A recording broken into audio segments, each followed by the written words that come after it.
So today I wanted to talk about kind of the lay of the land and setting expectations. And I know when we hear expectations, sometimes we think, I want you up at 8, I want you, we have dinner at 6, and though that's important, let me kind of take everybody a step back and understand that expectations are a little bit more than that, especially for hurt children. So imagine that just one day someone rips you up and takes you and drops you into a country that you don't speak the language, and they have completely different cultural kind of everything about what they do is different, and the way that they talk, the way that they walk, everything is just different. The stores read languages you don't understand. There's a lot of traditions, a lot of ways of just going about the day that are just very different for you, and all of the anxiety that would come up into you trying to navigate that environment, trying to figure out, well, is there anyone here who can understand me? Can I get my basic needs met? I'm hungry. I don't know where there's to get water. I don't know where all of these things are. So just kind of take that anxiety and put it into a new person coming into your home, especially hurt children.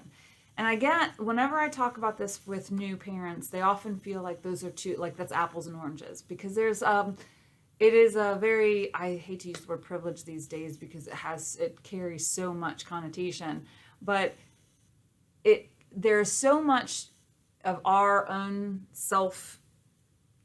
ego that comes with kind of assuming that there is an understood healthy home. So that, that's just kind of what normal people do. I hear often, that's just what people do. That seems to be the response.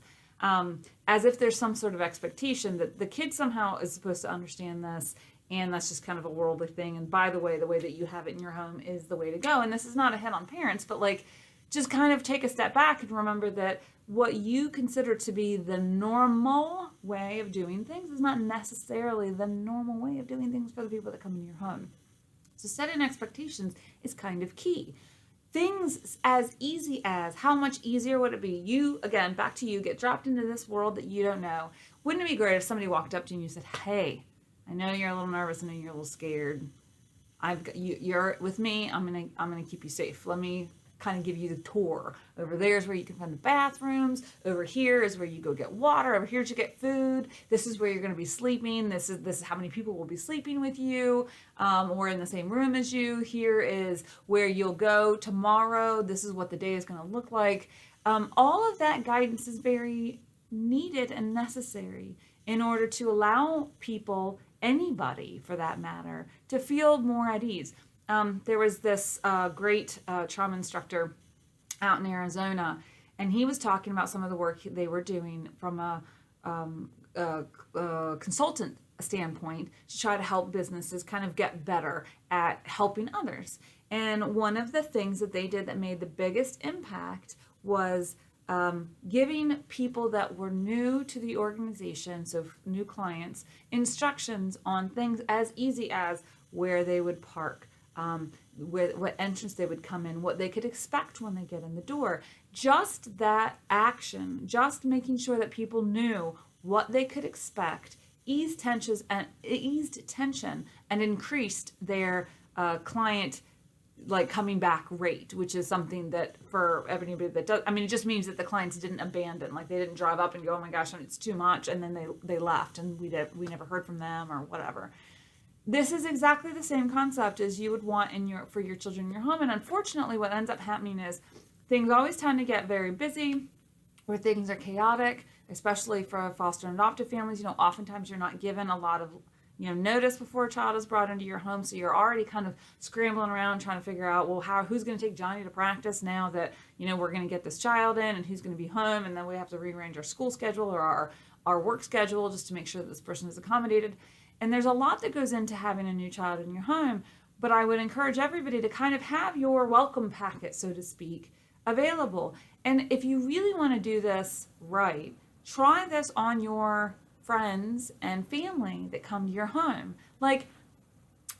Try to tease out, especially with new, just in your general friendship circle, just say, okay, what would I give hey, John, come over here, help me understand Susie, come this way. I'm going to tell you what I would want somebody to know if they came over to my house. Would this help you? What are some other things that you know about my house that you think you would want to know if you were new and you were coming in to live? That could really help reduce anxiety and make the success of your child being placed in your home, you can make it successful. And I would garner to say that like this is actually quite helpful for just the average person. For instance, I often go to people's homes who have an unspoken way of doing things, and it bothers me that they don't inform you of what that is. For instance, when I was growing up, my grandmother was the eternal hostess. She always liked to host people. And she would say, hey, when you come in, if you've been here once, I'll get everything for you. But if you come in the second time, you're no longer a guest, you're family. And so like if you're welcome back in my home 2 times, which should tell you a little bit about my grams. But if you're in my home twice, then you should get that this is like a thing. And like, this is the fridge, this is the bathroom. I'm not going to serve you. And she said it jokingly, but this was for repeat guests. And I always thought that was helpful, because what she did was she said, the first time you're here, I'm going to navigate it all for you. And the second time, here's what you can expect. It's going to be a completely different aspect than the first one. But I think that that's helpful. I've been to people's homes where they kind of don't tell you things. They don't tell you where the bathroom is, and you have to ask, and that's always awkward. Or they don't tell you like, hey, I'm going to get you, like they don't precede things like, I'm going to get you some water. They just kind of expect you to ask. And this is among friends, how uncomfortable that makes me as just like a friend. And then as an adult, I think a pretty healthy adult, to have to ask somebody that I'm going into their home for the first time. And they, I don't understand the expectations. I don't understand where things are. Like, should I ask? And then it's awkward. And then I feel like a kid again. And it's just terrible. So anytime you have a new person coming into your home, perhaps you have a little welcome packet in which you explain where things are. You tell people when they come over, hey, this is where you can park. This is the bathroom situation.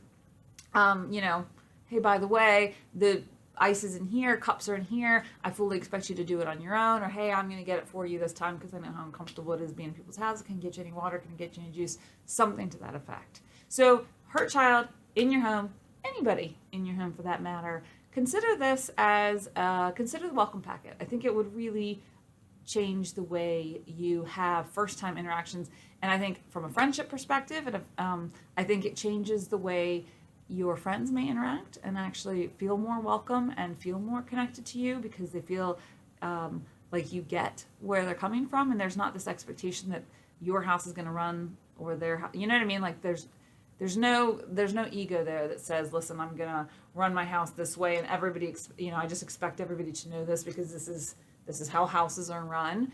And then especially for hurt children, who especially for them, they could come from homes that are completely different. And it really is like walking into a completely different country, or navigating a whole very alien environment. So that's your tip for the day. And I hope you have a wonderful, lovely afternoon.